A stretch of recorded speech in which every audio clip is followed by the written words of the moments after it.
of all, thanks to IVCA for this session and inviting all of us.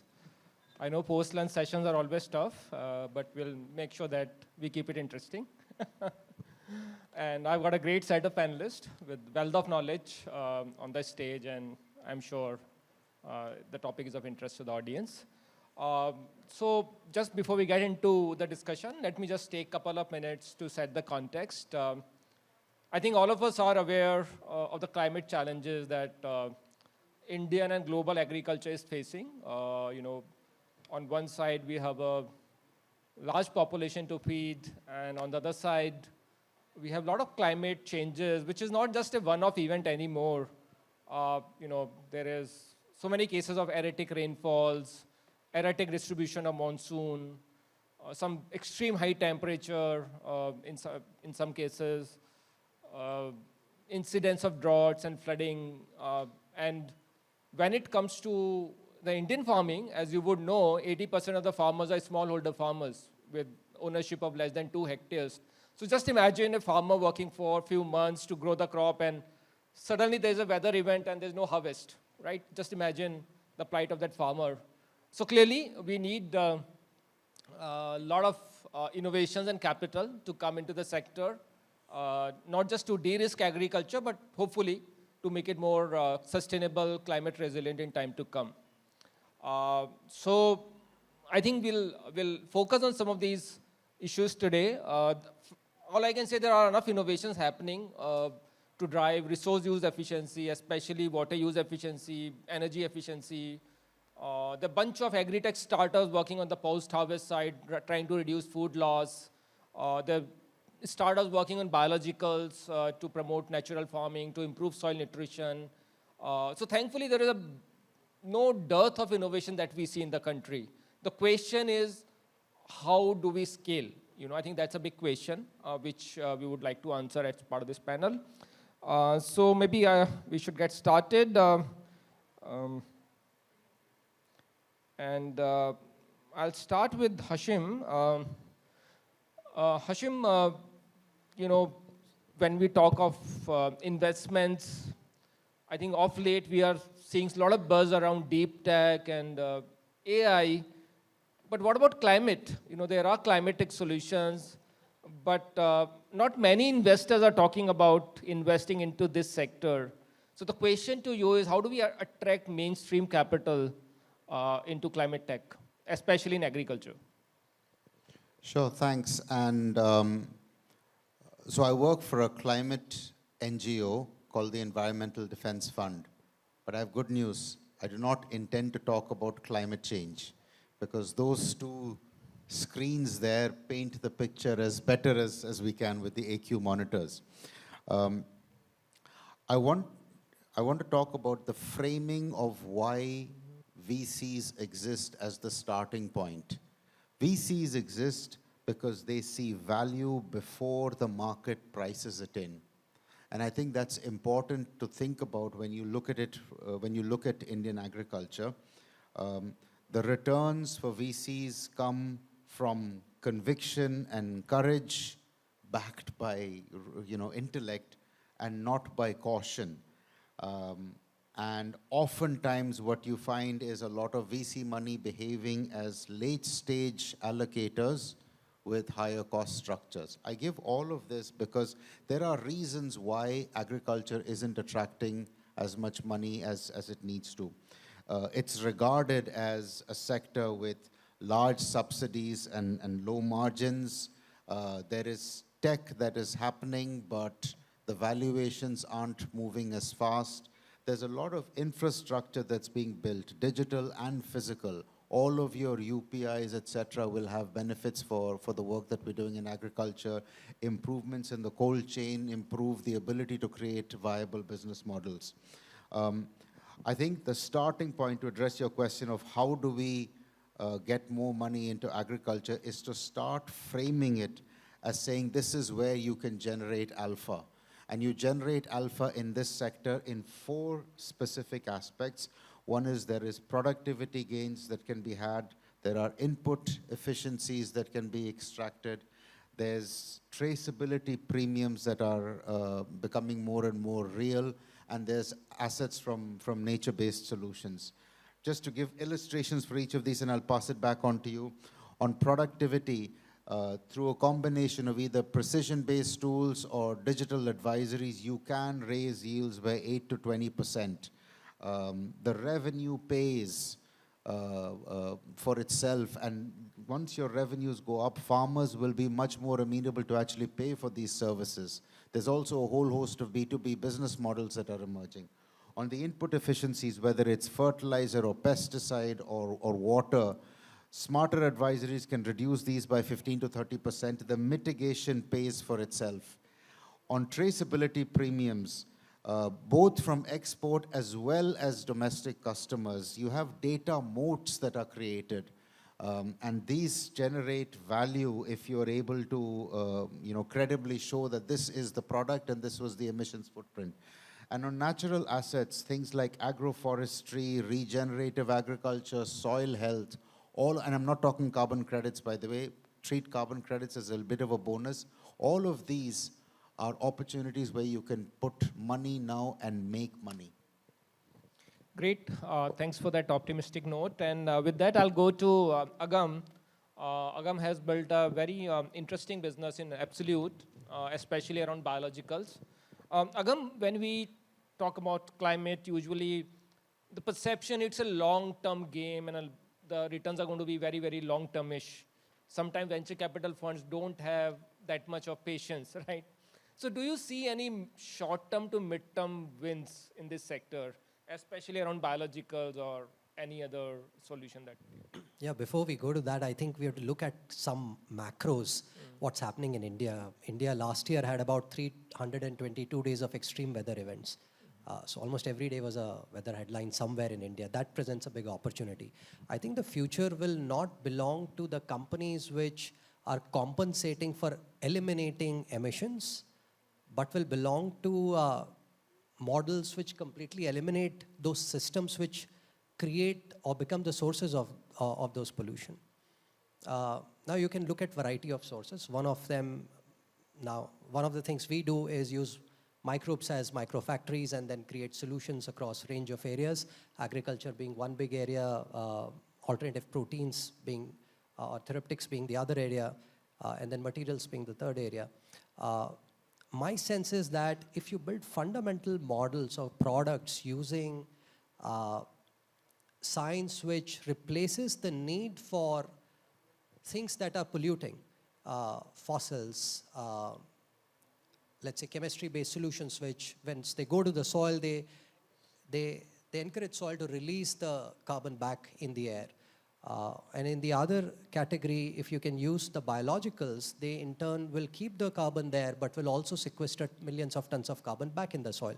So one of the examples could be biological alternatives, which of course make crops more climate resilient, but at the same are also sequestering tons of carbon back in the soil. So it could be biofertilizers, biostimulants, biopesticides. They become clear examples of solutions that can be monetized and that can be invested into.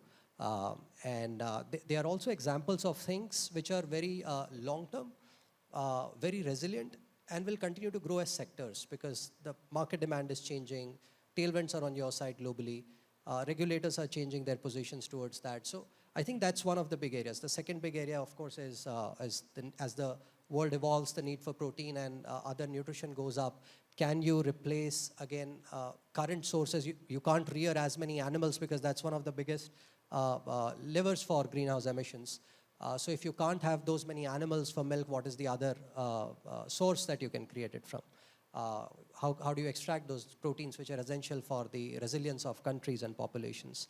But not just those milk proteins, but other proteins, for instance, for therapeutic purposes, anti-inflammatory things, sugar replacement proteins. Today, you're using fossils in a way to create all of this. In fact, the bread you eat has a thing from a petroleum-based thing which defers the onset of fungus on it. So even the bread you're eating has some sort of petroleum going into it. How can you replace these fundamental levers, change it to nature-based solutions, and then therefore create models which can be monetized in the short to mid-term? So I think the game is to be played between short and mid-term for now, and that will make the venture industry, the capital industry more easy on investing and taking bets on those models. So I think that's the way forward, and that I think are some of the ways. There are people now I see replacing these brick making, the cement making, and now they're making biological bricks or cement, which is self-healing in nature. So there are a variety of solutions that people are creating. I think that's the way forward. Right, thanks.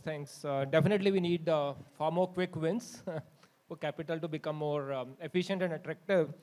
With that, I'll go to Vijay. Vijay, you've been investing into the sector, and as we all know, the majority of capital which has come to agriculture or Agri Tech, 80% has gone into post-harvest and market linkage.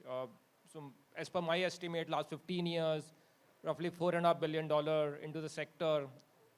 Not that it is too large, but even out of that, 80-90% has gone into the post-harvest side. So the big question is, what about the fundamental nature-based solutions, solutions on soil nutrition, biologicals, innovations in agri-input, especially which can solve for climate? Who's going to invest in that? Thank you, Eamon. It's a very pertinent question. I mean, if you look at agriculture, we have two major inputs. One is a seed, which actually gives the food yield, and then we have the chemicals for nutrition as well as crop protection. Now, in seeds, in India especially, it's about $8 billion markets today, very profitable. Gradually, we see that challenge for the industry with the declining, profitability. 1/3 of the total seed in India, it's about $3 billion today, will become redundant in the next 10 years because these are not climate resilient.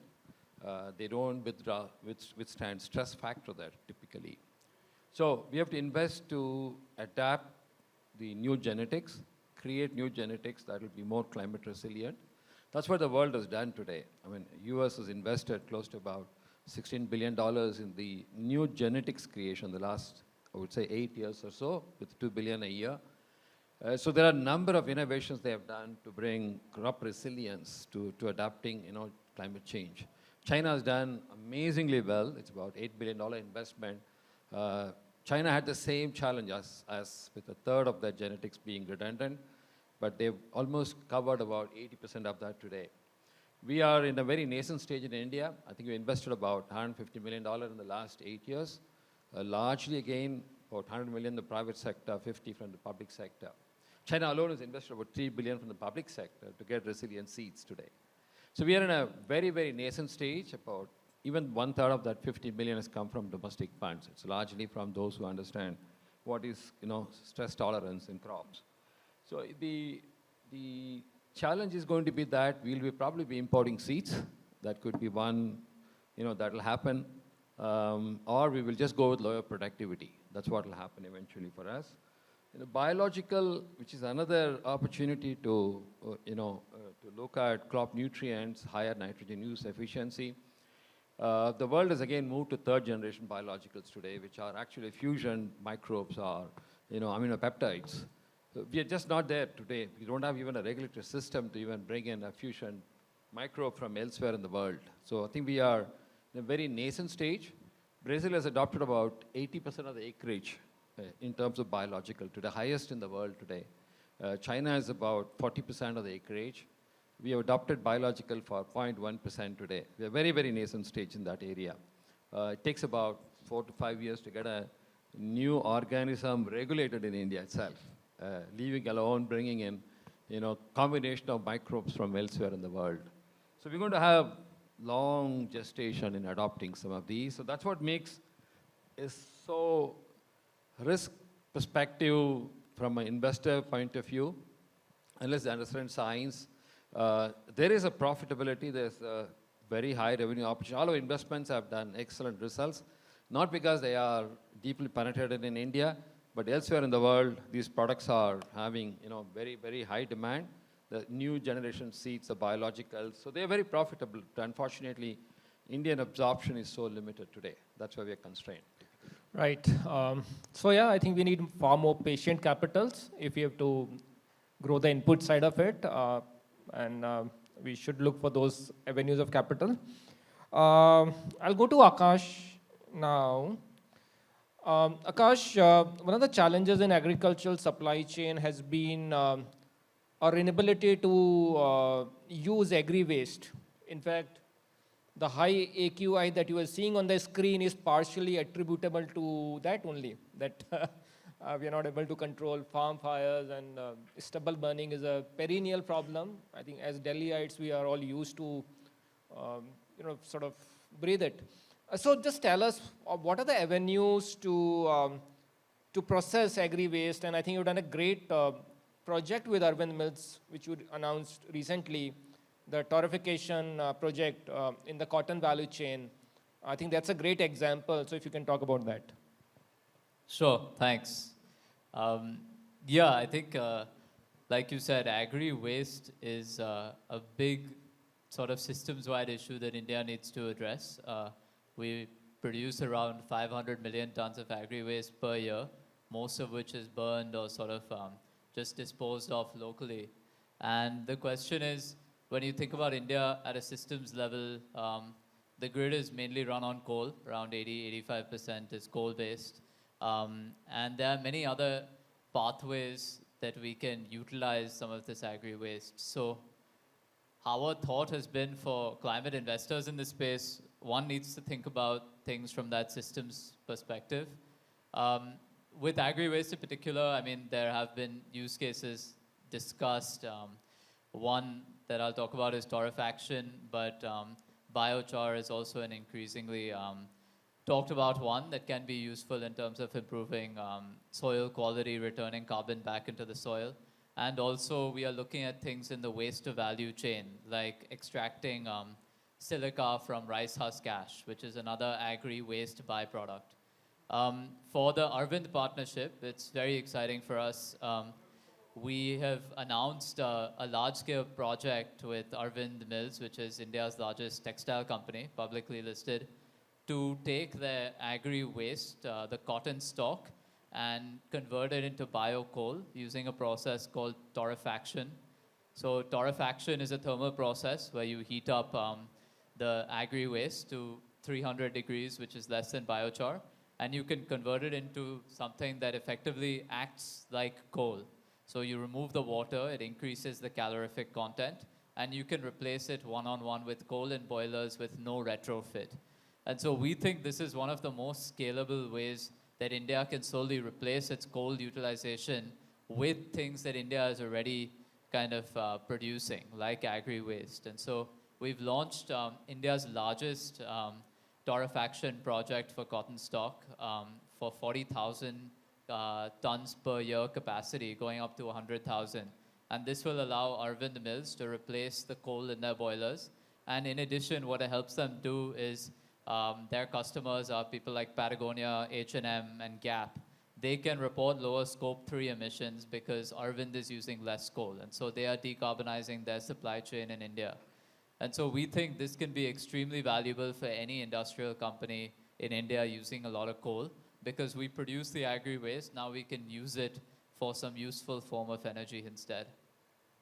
So we hope to do many more projects like this as well. Fantastic. I think it's a great example to follow. Hope you can do something in paddy value chain in Punjab and Haryana for make us feel better. Okay. Thanks, Akash. And I think we are into the last 10, 11 minutes of the discussion, so I'll request all of you to be brief. Hisham, I'll go back to you. I think one of the challenges with a lot of climate innovation is adaptation at the farmer level. You know, we are talking about farmers who's earning $1,000 to $1,200 a year, and then you ask him to, be very use data to reduce chemical use and things like that. But the risk appetite is also limited at the farmer end. So how do you drive adaptation at scale without compromising on farm incomes? So you shouldn't compromise on farm incomes. You cannot compromise on farm incomes, and that has to be the starting point. The starting point has to be delivering a triple win. What is that triple win? Raised incomes, improved yields, secured environmental benefits. Does that sound too good to be true? I'll give you two quick examples. Fertilizer optimization. The government spends 2 lakh crores a year on synthetic nitrogen fertilizer, urea, the subsidized fertilizer that you see. It's subsidized, but it's not free. So farmers, already poor farmers, are spending money on it. Roughly 60% of this fertilizer is excessively applied. If you put 60% more fertilizer, you don't get 60% more yield. A plant will give you only as much as a plant can give you. The rest goes in groundwater, escapes into air. Can you provide thoughtful advisory to farmers that helps them gradually, over a period of time, go down to the right level of fertilizer? No extreme measures like what happened in Sri Lanka, where one day you woke up and said, we're going to go completely organic, and it sunk the sector, it sunk the economy, it sunk the country. And give farmers those tools to them and allow them to say, hey, this month I saved whatever it is, 150 rupees, 200 rupees. Similarly, dairy productivity. We're the world's biggest milk producer. We make a quarter of the world's milk.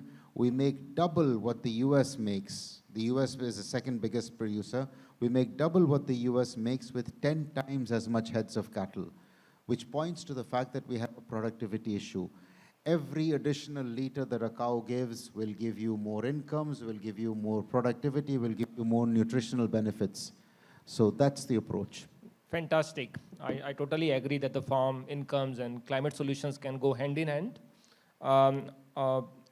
Agam, coming to you, I think one challenge for a lot of these solutions that we're talking is regulation.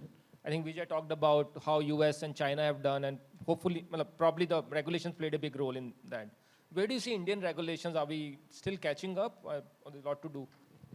I think we are trying to catch up. I see it in two parts. One, there is an intent to catch up, but I think the Indian academic sector and the Indian industry diaspora have to collectively come up, create a solid platform to be able to educate the regulators and also work with them hand in hand to improve our regulatory sort of framework.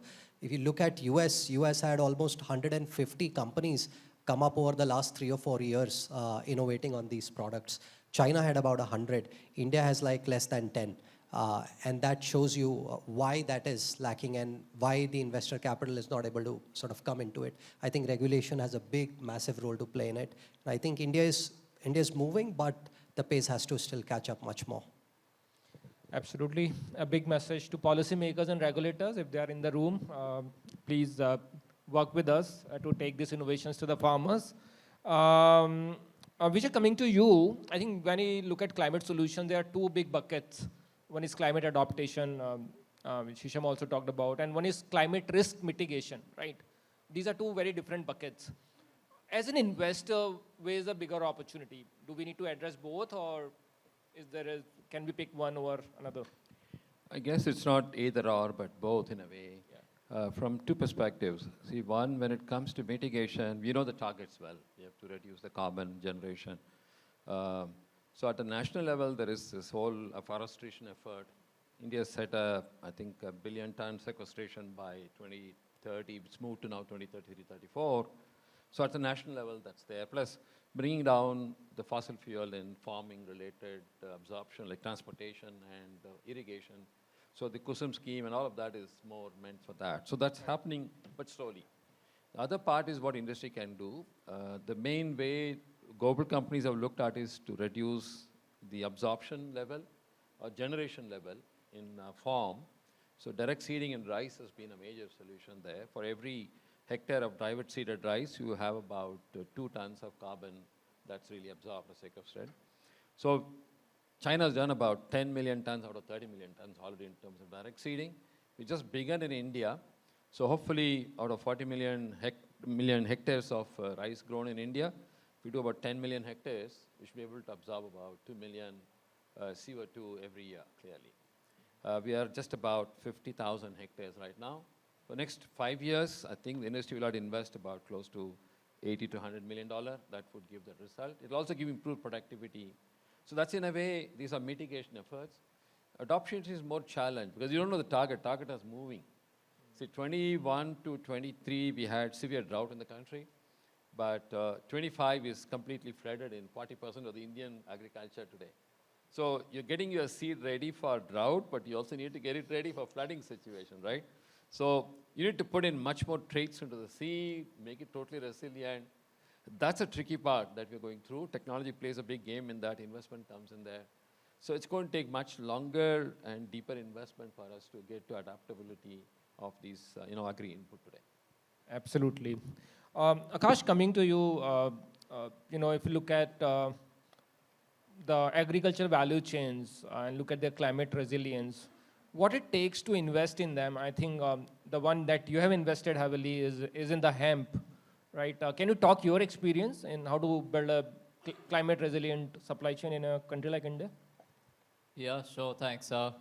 Firstly, I mean, it's extremely necessary we start thinking about like crops that are climate resilient as we think about adaptation and how one functions sort of in this economy and sort of environmental stage where there will be certain changes that happen. I think as it pertains to climate resiliency, we've made a large investment in a hemp company in India. I think hemp, for multiple reasons, is very interesting to us.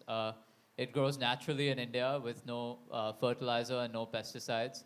It has some of the highest carbon sequestration per acre as it compares to almost every crop.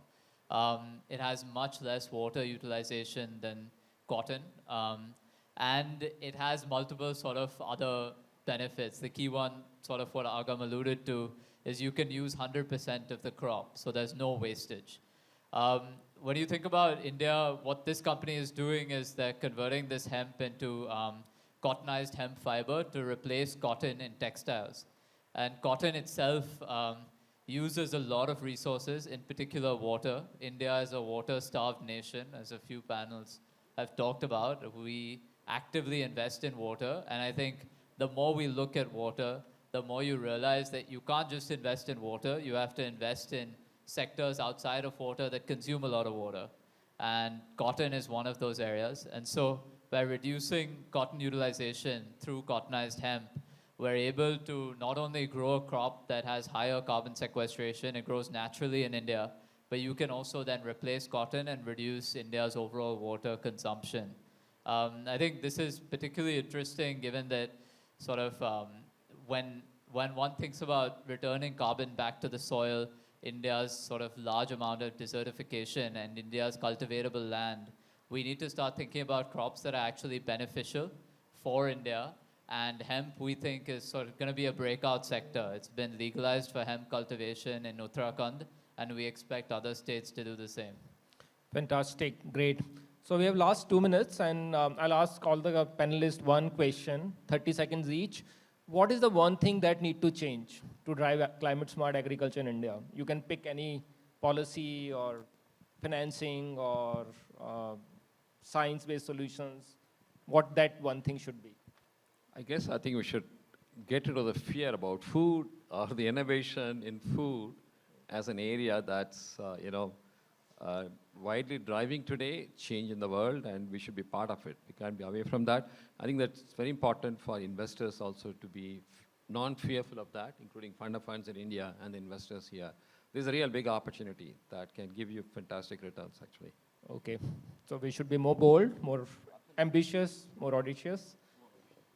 Anyone? VCs need to behave like VCs. Big message. I think on our side, we will continue to innovate more on creating these biological alternatives to harmful chemistry across agriculture farm inputs. And that's a biology-based solution to solving for carbon, soil, and water problem.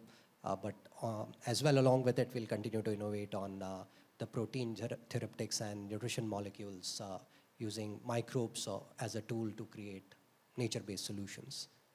Thanks, Akash. Yeah, investors need to be bold and think outside the box. I think large-scale projects, investing in hemp, a lot of people will say, okay, this has a lot of stigma and whatnot. I think you need to do these types of things. You validate it, it'll scale. Great.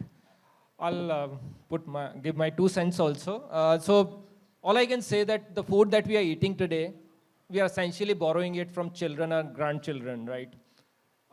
And I attend so many climate conferences throughout the year, but the impact is yet to be seen on the ground. So unless there's a sense of urgency, right? and a sense of collaboration, I think. Both, I don't think we are going to get anywhere. Clearly, US, China, far ahead, but I think we have a lot to catch up. And I hope as a group we can do better than what we are doing. Thank you.